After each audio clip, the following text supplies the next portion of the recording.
जो ओरल चीज है वो तो सामने नहीं आ सकती ना।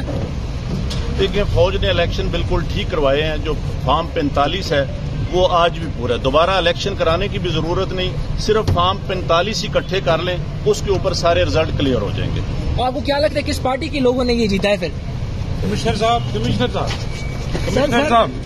ये बताइएगा, जो आरओ ने रिजल्ट्स रोके थे, क्या उसमें बेज़ाब्तियां हुई है? क्या कहेंगे आप?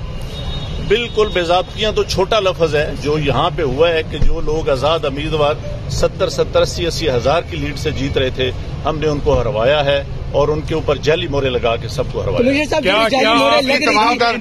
आपने किसी से कहा कि सब कुछ हो रहा है, गलत हो रहा है, इसको रोका जाए? देखिए, मैं ये सारी इस गलत कारी की जिम्मेदारी अपने ऊपर ले रहा हूँ और साथ आपको बता रहा हूँ कि जो चीफ इलेक्शन कमिश्नर है, जो चीफ जस्टिस है, वो भी इस काम में पूरे शरीक है। किसके कहने पे सब कुछ होता रहा?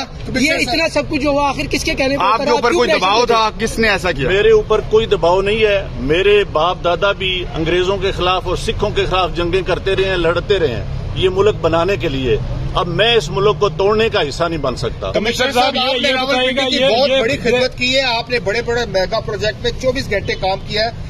ये बताइएगा कि आपको कमिश्नर चीफ इलेक्शन कमीशन दबाव में ला रहा था कि ये करें सारे काम, लोग जीतों को आपने हराया, आपको नींद कैसे आती रही? किस तरह आपका जमीर जाग गया? देखिए, मैंने रावलपिंडी के लिए 14, 16 घंटे काम किया है। मैंने यहाँ रिंग रोड बनाया है, ददोचा डैम बनाया है, होली फैमिली हॉस्पिटल बनाया है, जिमखाना बनाया है, मैंने लारी अड्डे बनाए हैं, मजदूरों के लिए सेंटर बनाए हैं, मंशियात के अड्डे सेंटर बनाए हैं। सब कुछ मैं अपने मुल्क की बेहतरी के लिए करता रहूं, लेकिन आखिर पे मैंने जो इस मुल्क के पेट में छुरा घुंपा है, मुझे वो सोने नहीं देता। कमिश्नर साहब, जो मैंने जुल्म किया है, मुझे उसकी सजा मिलनी चाहिए और बाकी भी इस जुल्म में जो लोग शामिल हैं उनको भी सजा। सर, उनके नाम बताएंगे जो लोग आपके साथ पुलिस भी शामिल है, सीनियर अफसरान जो भी थे। जो ओरल चीज है वो तो सामने नहीं आ सकती ना। देखिए, फौज ने इलेक्शन बिल्कुल ठीक करवाए हैं। जो फॉर्म 45 है वो आज भी पूरा है। दोबारा इलेक्शन कराने की भी जरूरत नहीं, सिर्फ फॉर्म 45 इकट्ठे कर लें, उसके ऊपर सारे रिजल्ट क्लियर हो जाएंगे। और आपको क्या लगता है किस पार्टी के लोगों ने ये जीता है? फिर कमिश्नर साहब ये बताइएगा, जो आरओ ने रिजल्ट्स रोके थे, क्या उसमें बेज़ाब्तियां हुई है? क्या कहेंगे आप? बिल्कुल बेज़ाब्तियां तो छोटा लफ्ज है। जो यहाँ पे हुआ है कि जो लोग आजाद उम्मीदवार 70, 80 हजार की लीड से जीत रहे थे, हमने उनको हरवाया है और उनके ऊपर जाली मोहरे लगा के सबको हरवाया। आपने किसी से कहा कि सब कुछ हो रहा है, गलत हो रहा है, इसको रोका जाए? देखिए, मैं ये सारी इस गलत कारी की जिम्मेदारी अपने ऊपर ले रहा हूँ और साथ आपको बता रहा हूँ कि जो चीफ इलेक्शन कमिश्नर है, जो चीफ जस्टिस है, वो भी इस काम में पूरे शरीक है। किसके कहने पे सब कुछ होता रहा?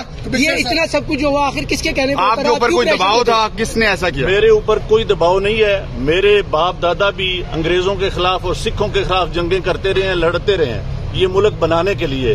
अब मैं इस मुल्क को तोड़ने का हिस्सा नहीं बन सकता। कमिश्नर साहब, आपने रावलपिंडी की बहुत बड़ी खिदमत की है, आपने बड़े बड़े मेगा प्रोजेक्ट में 24 घंटे काम किया है। ये बताइएगा कि आपको कमिश्नर चीफ इलेक्शन कमीशन दबाव में ला रहा था कि ये करें सारे काम, लोग जीतों को आपने हराया, आपको नींद कैसे आती रही? किस तरह आपका जमीर जाग गया? देखिए, मैंने रावलपिंडी के लिए 14, 16 घंटे काम किया है। मैंने यहाँ रिंग रोड बनाया है, ददोचा डैम बनाया है, होली फैमिली हॉस्पिटल बनाया है, जिमखाना बनाया है, मैंने लारी अड्डे बनाए हैं, मजदूरों के लिए सेंटर बनाए हैं, मंशियात के अड्डे सेंटर बनाए हैं।